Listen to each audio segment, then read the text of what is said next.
Et en plus en montagne, alors là c'est exceptionnel. Je ne suis pas du tout objectif en parlant de la montagne, pas du tout.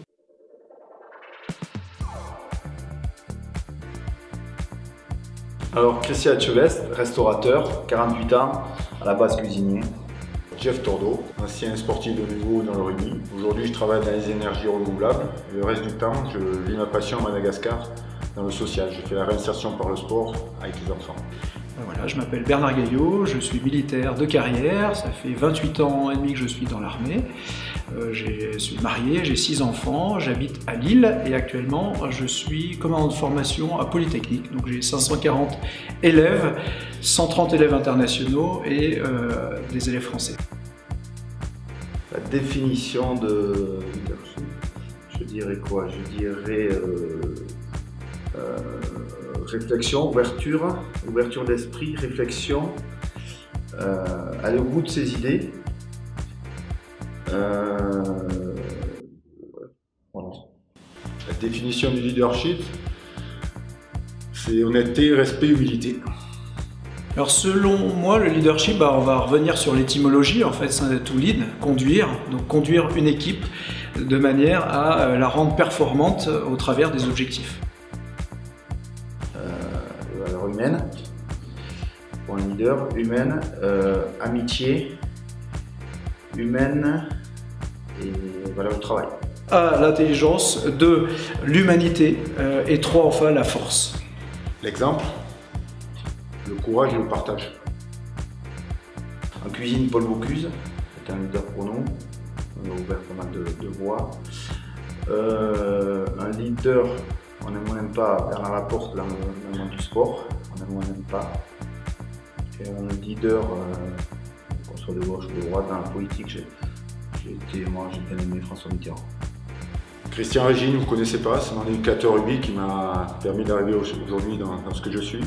Un autre copain qui s'appelle Pierre Bassetto, qui est un mec qu'on aimerait tous avoir près de lui. Et après, ma mère. Alors, des leaders qui m'ont inspiré, je parlais tout à l'heure en conférence d'Emmanuel Faber. Je trouve que c'est un bon leader parce que d'une part, il est à la tête d'une très grande entreprise, Danone, depuis le mois de décembre, donc depuis ce mois-ci. Et c'est quelqu'un qui essaye absolument de donner du sens. C'est pas uniquement la valeur argent qui compte pour lui, c'est comment arriver à tourner l'entreprise, à décupler les forces de son entreprise au travers du sens qu'il veut donner, notamment le social business. Donc, Emmanuel Faber en premier lieu.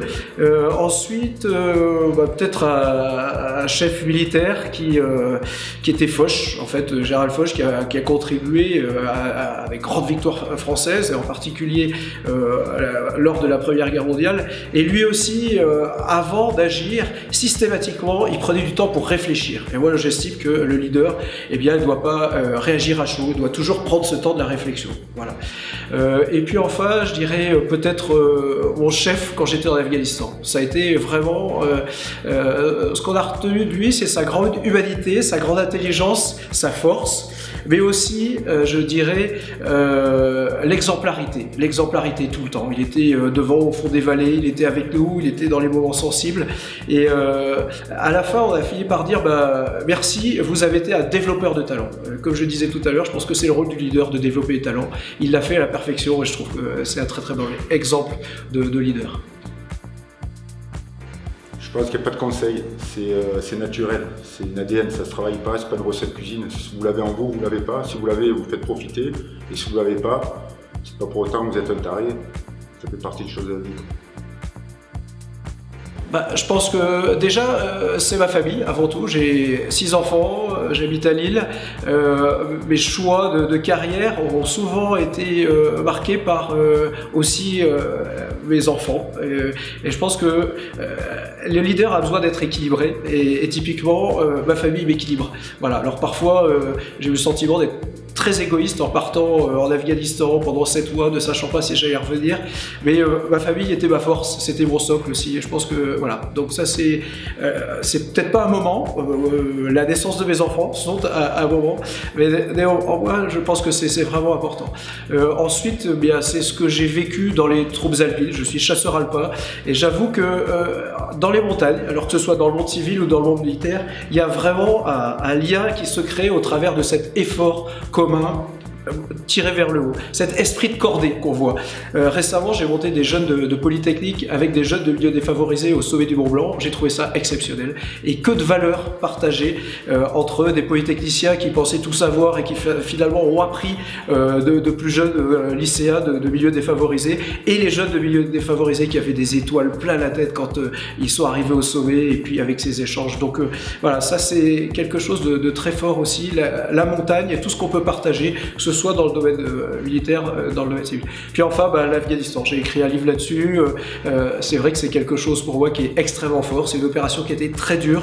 Tous les jours, on se faisait prendre à partie. Et j'ai été enthousiasmé par la jeunesse actuelle. C'est un vrai témoignage d'espérance, parce que une population qu'on dit égoïste, individualiste ou matérialiste, et bien finalement arrive à se transcender dans des moments difficiles.